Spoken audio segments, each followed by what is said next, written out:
shot okay. We went out and shot long range, or we went out and shot 750 at he had some steel hangers, swingers. So we go out there and I'm shooting and I'm missing, missing. And some of it could have been me. It was early on. I was just learning really to get behind the gun and stuff. But he's like, here, shoot mine. He's just ringing them away. So I shot 5 rounds at his and I hit 5 times. And I was like, oh man. So how much are these Tikkas? So about a couple months went by and I was like, the Tikka Varmint caught my eye. So this is it's heavier barrel than the CTR. He had a Tikka CTR in a chassis.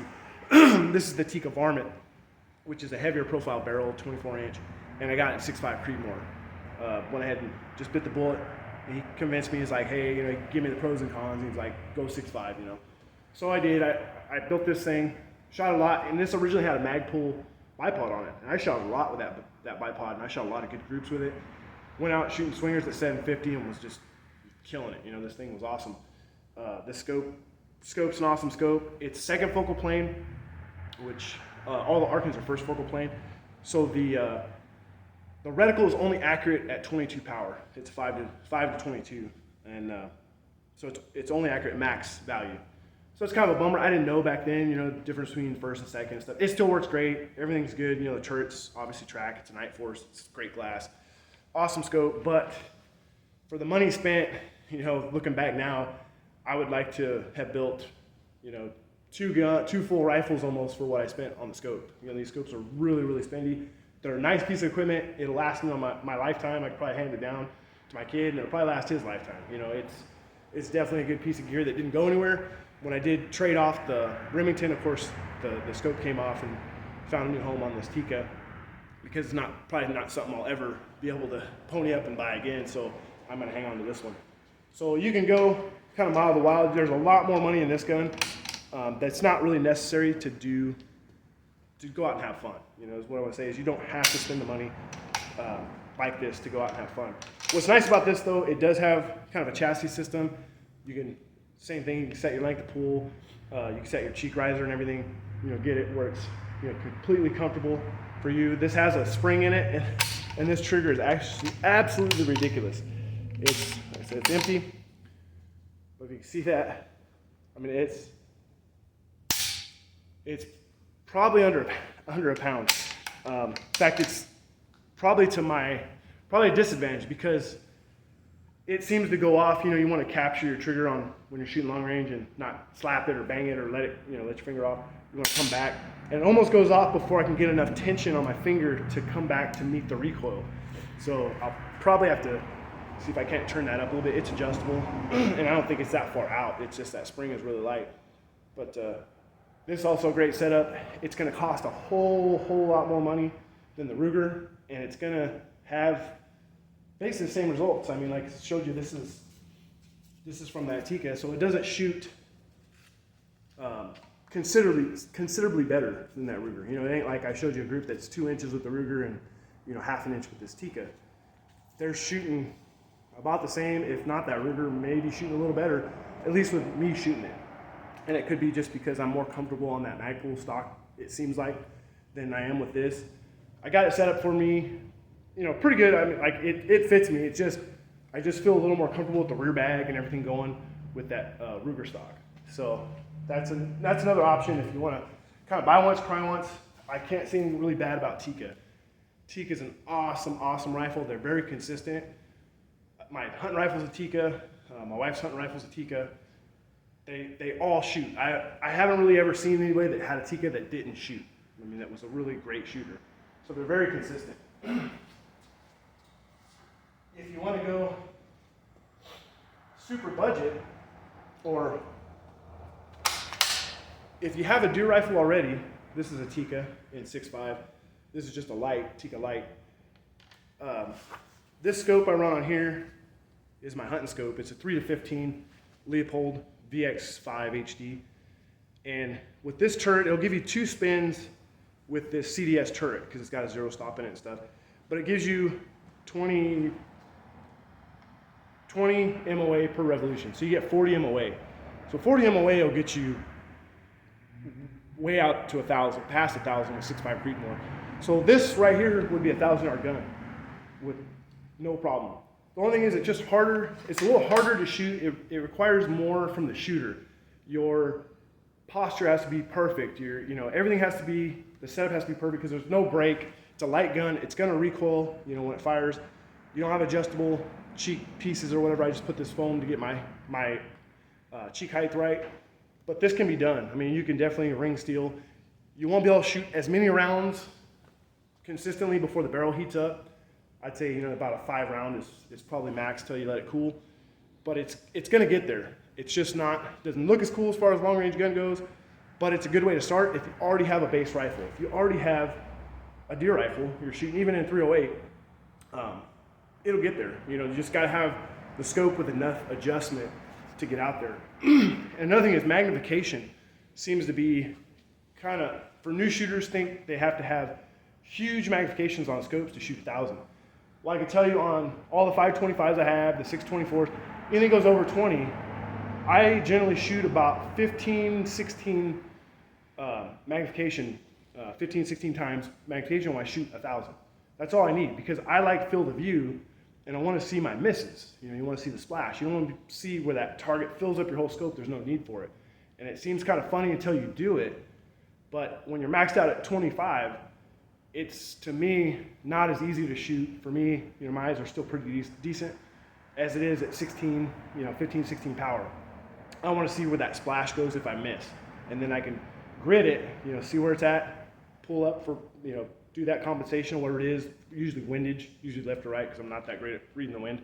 And then take the secondary shot and hopefully get a hit. So this scope has windage in it. That's all it has. It just has a reticle with windage markers on the cross hair or whatever that goes across. So I can pick up windage off this scope. So I can shoot this scope to 1,000.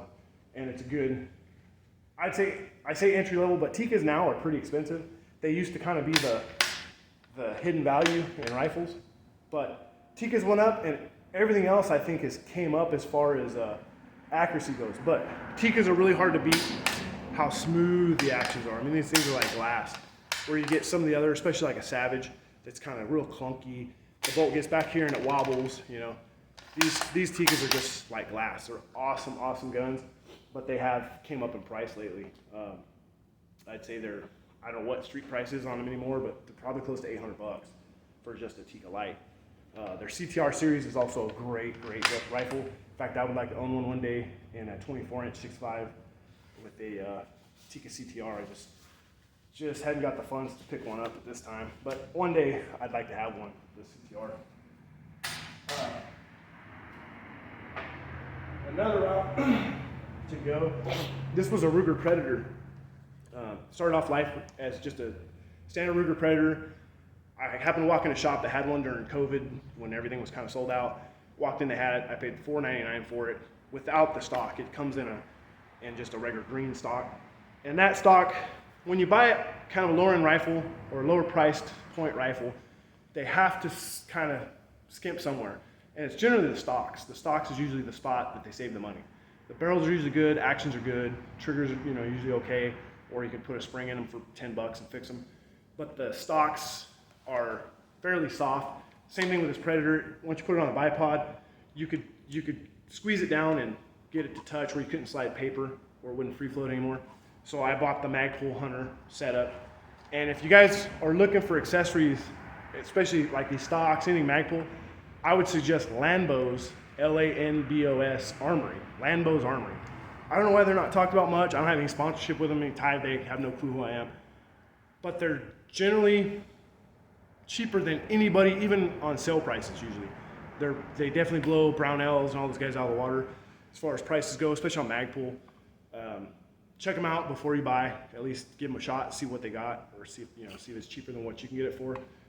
Great organization to buy from. I've never had a problem. I've ordered a lot of stuff from them. Everything's shipped promptly and got there, no issues. So this is a Ruger American Predator. You can buy it. Like I said, I paid $500 for it. I don't know if they're a little more now, a little less, whatever. Ballpark $500. And you can buy the stock. Stock from Lambos is roughly $260-ish. So you're $760. So you're only a few bucks, away from buying the factory Hunter with the bigger barrel. If that's what you're looking for, as far as just a dedicated long-range rifle, I would definitely recommend the hunter over the predator. But if you're looking for something to kind of do 2 roles, like maybe do some coyote hunting, deer hunting, whatever, that you may have to carry it a little ways, this definitely is a lighter gun with a lighter profile. With the other stock, it's definitely a lot lighter. With a smaller scope, it's a lot lighter. So this one's kind of defeated the purpose as far as getting the lighter tapered barrel. It is a 22-inch barrel, so you get a little more velocity out of it. This rifle definitely, this is usually the one I take when I take someone that's new to shooting so they can ring steel. This one's really easy to hit at 1,000 yards. I got a really good load for it. This scope works good. It's really intuitive. This is the Vortex Strike Eagle. Good scope, tracks good, does have that purple hue in it. Like I said, the glass isn't the best, but it's not a make or break. I would take true tracking turrets that track 100% over if I had a choice of a little bit better glass clarity. That's kind of your key to success in long range, is your turrets. Glass is cool, but you can see it even if it's got some color hue or isn't, perfectly color-wise. That's usually what washes is the color on lower end glass. But you can see the target fine, everything's crisp. It's not like you're looking through a paper towel roll or something, it's not a bad image, it just has kind of off color to it. But these turrets track well, they're lockable, so they lock, you can't accidentally bump them, which would be good on a hunting scope, but this is a big scope, it's a heavy scope for if I was gonna pack this thing around, it's heavy. But it's comparable price-wise to the Arken EP5, but between the two, now shooting behind them, I would buy the EP5 over the Vortex Strike Eagle. I would even buy it over the PSD Gen 2, and like I said, I own one, and I think the image is a little better in the Arken. But both were good, both have tracked. So that's another way to go, guys. This has a Harris, actual Harris bipod on it, so you got a little cheaper bipod. Good rifle. I didn't put a bolt handle on it. I just put a little rubber ball or whatever to get more grip, and it works fine. It was like $8 instead of 50. So like I said, a little more of a budget build. These have Vortex rings I had laying around. I actually got in a trade that had another rifle with a scope that was way too big on it. So I reused the rings. So I don't have any money in the rings, but these are pretty spendy rings where you don't have to go that high end on the rings. You could buy like EGWs, you could buy the Arkens. They've all worked. They've all held zero for me. I had good luck with them. It's got a Vortex bubble on it. But that's another good setup. All these rifles I showed you are all 6.5. Not that I disliked 308. I still shoot 308. In fact, I have a chassis gun in 308. It doesn't see a whole lot of trigger time, and it's not so much because I don't like 308. It's because I'm short on Varget powder. Varget's been really hard to get, so I have a whole bunch of H4350s what I use for reloading. So it's more of a supply issue is why I don't shoot 308. But 6.5 makes me look like a better shooter because 6.5 fights the wind better, and where I lack is wind calls. It's an art. You learn it over time, and there's some guys that are super good at it. They can say, oh, hold, 1/2 MOA or hold right edge or whatever. Usually if it's windy, if it's over 5 miles an hour, my first round is usually a miss, but then I can usually pick it up on the second round. 308 is at 1,000 yards, the wind call is about double. So if I hold 2 MOA with a 6.5 and I'm off by a little bit, that still gives me a window there to hit. We shoot a 12-inch wide, 18-inch tall, like B-zone piece of, it's a 2/3 IPSC target. So it's 12 by 18. So it's a pretty small target at 1,000 yards. And in fact, it's like 1.2 MOA widthwise. So 308 might be 4 MOA hold. Well, if I guess 4, you got, and it was 3, well, I missed by a whole MOA, Yeah, 6.5, if I guess 2 and it was 1.5, or, I'm only a half an MOA miss. So that's the only reason I prefer 6.5. It just makes me look better. It's easier to shoot. It is easier. But the drop calculations is done for you on street lock. It's the wind you got to fight. So 308, 6.5, it really doesn't matter 1,000. 6.5 does have the advantage, the ballistic advantage. And like I said, the wind calls are less. But don't feel, if you have a 308 that you could use, don't feel like you have to go out, rush out and buy a 6.5 or whatever latest, greatest whiz bang long range cartridge. They'll all get there, at least, to 1,000. Now, if we were saying 1,500 yards, 6.5 has a definite advantage over 308. 308 starts going subsonic depending on the load and what you're doing, somewhere between 900 and 1100 yards. And once it goes subsonic, the newer bullets are fairly stable coming out, but it's still not as great as a supersonic round, to your target or whatever. So 6.5 stays supersonic for quite a ways more. So hopefully I didn't ramble on too much, guys. You learned something. Setup is crucial for your cheek, for your length of pull, getting comfortable on the gun. You should be able to, I shoot everything prone. I don't even have a bench at my range out here. I shoot everything off the ground, off a bat or off a mat. So everything's shot prone. Prone is, your cheek weld needs to be lower prone than it does when you're shooting off a bench. A high cheek weld shooting prone is very detrimental to your setup. You'll be laying your head over like this. It'll be very uncomfortable. It'll want to tilt your gun over. You'll have to keep checking your level. And I've gone through it. I didn't realize that's what the problem was, because I shoot at a public range, I shoot at a bench, and I'm like, man, this thing's perfect. I go shoot prone, it's like, man, it just didn't fit me. It was just cheek weld was too high. Lower that down, shoot prone, it shot fine. So rifle setup, scope height really doesn't matter as long as you can get the cheek weld right. Where the old days of your hunting rifle, you want to get as low to the bore as possible. And that's fine because you're shooting off a conventional stock that can't adjust. Nowadays, it really doesn't matter if you're, shooting, your scope's this high off the barrel or that high off the barrel. You'll put that into your ballistic calculator anyway. It'll ask you height over bore and everything. So as long as your cheek weld can get right with that scope height, really doesn't matter. It may be more susceptible to tilt or cant or whatever you want to say, cant, I guess. Shooting long range because your image is higher than your bore, and as you tilt, you're shooting this way, shooting that way. But levels will compensate for that kind of stuff. So good rangefinder, decent optic that just has to track. You don't have to spend a ton of money.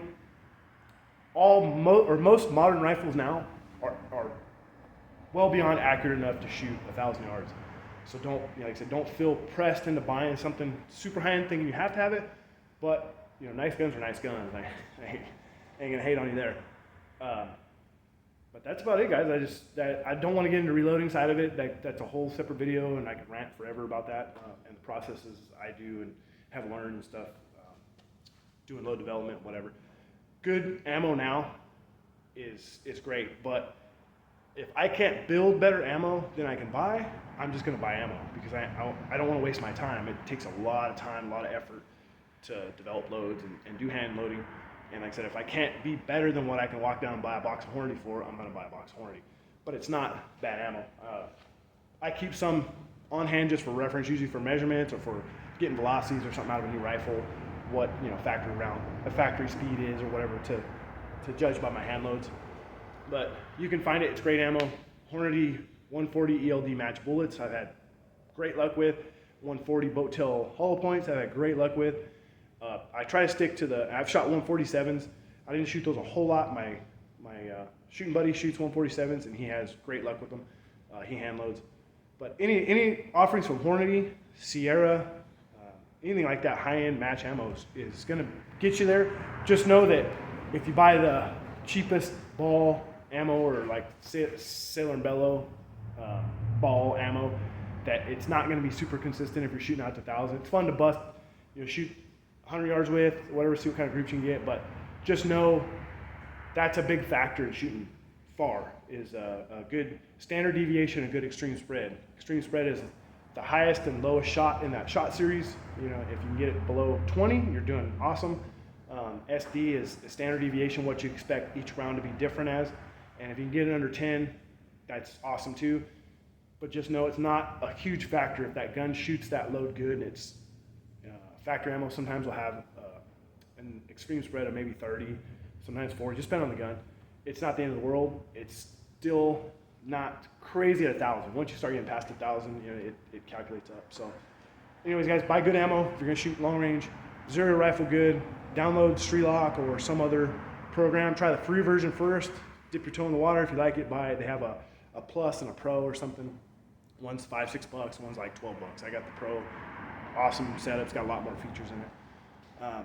Anyways, guys, I'll take you guys along next time. As soon as it dries out here, I plan to do some long range shooting to go out to our spot where we shoot 1,000. I'll take you guys with us next time. I'll do a little video. It's kind of hard because I don't edit, so you can either look down on me shooting, or you could stare through a target through a spotting scope. But you know, without editing, you kind of get one or the other or whatever. But maybe I'll at least tell you what we're doing, you know, see the setup, hear the tings or whatever when we're shooting our targets and stuff. So it's fun. It's a blast if you get into it. Shooting steel is so fun if you haven't done it. Even with handguns, anytime you shoot steel, it's reactive. You hear that ting, and it's just a satisfying sound to know that you did right. You know, everything came together, everything's right. Squeeze that trigger, and you made a hit. Really, really fun. So I highly recommend it. If you guys ever get a chance to shoot steel, it's fun and it's addictive, unfortunately. So just know it's probably gonna cost you some money if you get involved in it. So hopefully I didn't bore you guys to death. Hopefully you learned something. If you're looking to try long range, get into it. Try it out. Take the gear you got, go try it. See what you need to, you know, maybe spend a little money on or upgrade or whatever. Don't just go out and plunk down $5,000 on a setup, scope, night force, all that, and go try it and then not like it or something or whatever, or figure out you don't have the time or the place to go to do it quite regularly to pay off, you know, or not pay off, but make that investment worth it.